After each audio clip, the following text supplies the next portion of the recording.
사도행전. 앞 영상에서 누가는 부활하신 예수님이 어떻게 온 세상의 왕으로 높임받으셨는지 보여주며 사도행전의 문을 열었습니다. 예수님은 성령을 보내사 그분을 따르는 자들 안에 거하실 것이며, 그러면 그들이 능력을 입어 그분이 다시 오실 날까지 열방에 복음을 전하는 증인이 될 것이라고 약속하셨습니다. 그 후 성령이 임하시고 구약의 예언대로 예수님을 따르는 자들이 새 성전으로 세워지면서 예루살렘에서 복음 전파가 시작되었죠. 그러나 그로 인해 예루살렘 지도자들과의 갈등이 발생하면서 그리스도인들에 대한 박해가 시작됐지만 성령은 악을 선으로 바꾸셨습니다.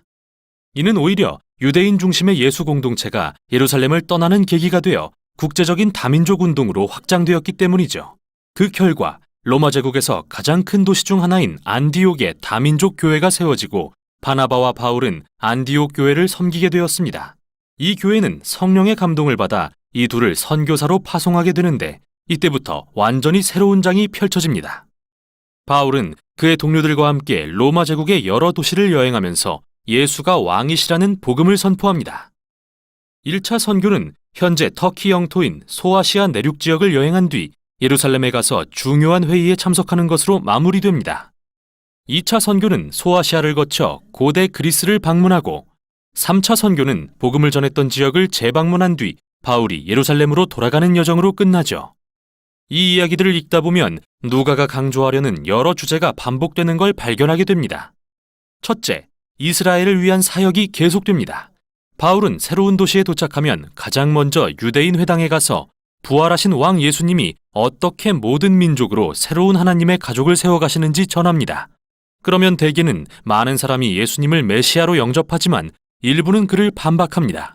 심지어 바울이 토라와 유대 전통을 거스르는 위험한 반역자라며 성 밖으로 내쫓기까지 하죠. 결국 이러한 갈등은 1차 여행 후 예루살렘에서 중요한 회의가 열리는 계기가 됩니다. 바울은 안디옥에 있는 유대인 그리스도인 중 일부가 이방인들이 할례와 안식일과 유대 음식법인 코셔를 지킴으로써 먼저 유대인이 되지 않으면 예수님의 가족이 될 수 없다고 주장한다는 사실을 알게 됩니다. 바울과 바나바는 이에 강력히 반대했고, 결국 이 논쟁을 예루살렘의 지도자 회의로 가져갑니다. 여기에서 베드로와 바울, 예수님의 형제 야고보는 성경 말씀과 자신들의 경험을 들어 하나님은 처음부터 열방을 그분의 언약 백성 삼기로 계획하셨음을 상기시킵니다. 회의 결과 그들은 이방인 신자들에게 더는 이교도의 제사에 참여하지 말라는 편지를 보내는데, 민족적으로 유대인이 돼야 한다거나 토라의 율법을 지켜야 한다고 강요하지는 않습니다. 이 결정은 예수 운동의 역사에서 획기적인 사건이었습니다. 예수님은 유대인의 메시아이시지만 모든 민족의 부활하신 왕이기도 합니다. 따라서 그분의 백성이 되는 조건은 민족적 정체성이나 토라의 율법을 따르는 게 아니라 오직 예수님을 믿고 그분의 가르침을 따르는 것이죠. 이렇게 예수 운동은 명실상부한 다민족 운동이 되어갑니다. 이어지는 내용 역시 누가가 선교 여행을 통해 보여주려는 주제로서 초기 그리스도인들과 그리스 로마 세계 사이에 일어난 문화의 충돌에 대한 것인데요. 그는 빌립보, 아테네, 에베소에서 일어난 여러 충돌을 기록합니다. 바울은 예수님이 유일한 하나님의 본체이자 온 세상의 왕이시며 온갖 이방신과 우상들의 무력하고 헛됨을 드러내시는 분이라고 선포합니다. 이에 그의 설교는 로마의 사회 질서를 파괴하려는 걸로 간주되기 일쑤고, 그는 위험한 사회혁명가라는 혐의를 받죠. 로마인들의 어떠한 문화적 인식 틀로도 유일신을 믿는 다민족 공동체인 그리스도인들을 도무지 이해할 수 없었던 게 분명합니다. 고대 사회에 그런 공동체는 전례가 없었기 때문이죠. 이는 단순한 의혹에서 그치지 않는데요.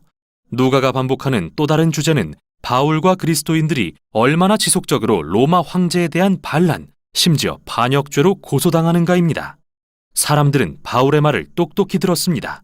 분명 예수라는 다른 왕이 있다고 선포하는걸요.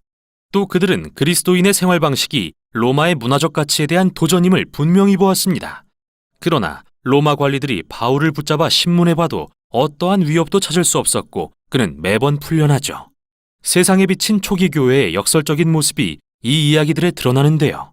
그들은 유대 메시아 운동이지만 다민족 공동체였고, 남성과 여성, 빈자와 부자, 노예와 자유인이 모두 동등하게 대우받았으며, 왕이신 예수님 외에는 다른 어떤 신이나 왕에게도 충성하지 않았습니다.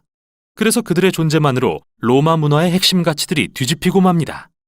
하지만 그들이 군사적 위협이 되지 않은 이유는 예수께서 평화의 사람이 되라고 가르치셨기 때문이죠. 바울과 그리스도인들을 고소할 수 있는 죄목이 있다면 당시의 질서 체계에 순응하지 않았다는 것뿐입니다.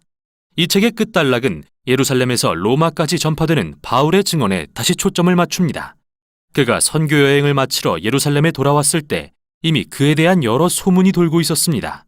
바울이 이스라엘을 배반했다고 믿는 유대인들이 그를 공격하고 이걸 본 로마 군인들은 그가 이집트에서 온 테러범인 줄 알고 그를 체포하여 바울은 재판을 받게 됩니다. 처음은 사내들인 공회의 유대 지도자들 앞에, 다음은 가이사랴의 로마 지도자들 앞에 세워지는데 벨릭스 총독은 후임에게 바울을 넘겨버리고 후임인 베스도 총독도 결국엔 그를 아그리빠 왕 앞에 데려갑니다. 결국 바울은 수년간 감옥에 갇히게 됩니다. 어떤 재판도 그의 유죄를 입증하지 못했지만요.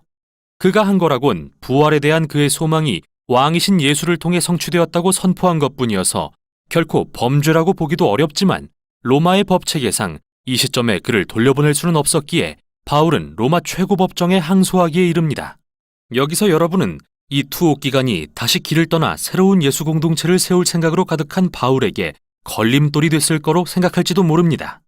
하지만 이 책에서 성령은 모든 상황을 선하게 조율하십니다. 바울은 이 투옥 기간을 이용해 그의 가장 중요한 서신들을 집필할 수 있었고 이 서신들을 통해 사후에도 오랫동안 선교적 유산을 물려주게 되죠. 마침내 바울은 죄수 신분으로 로마로 압송됩니다.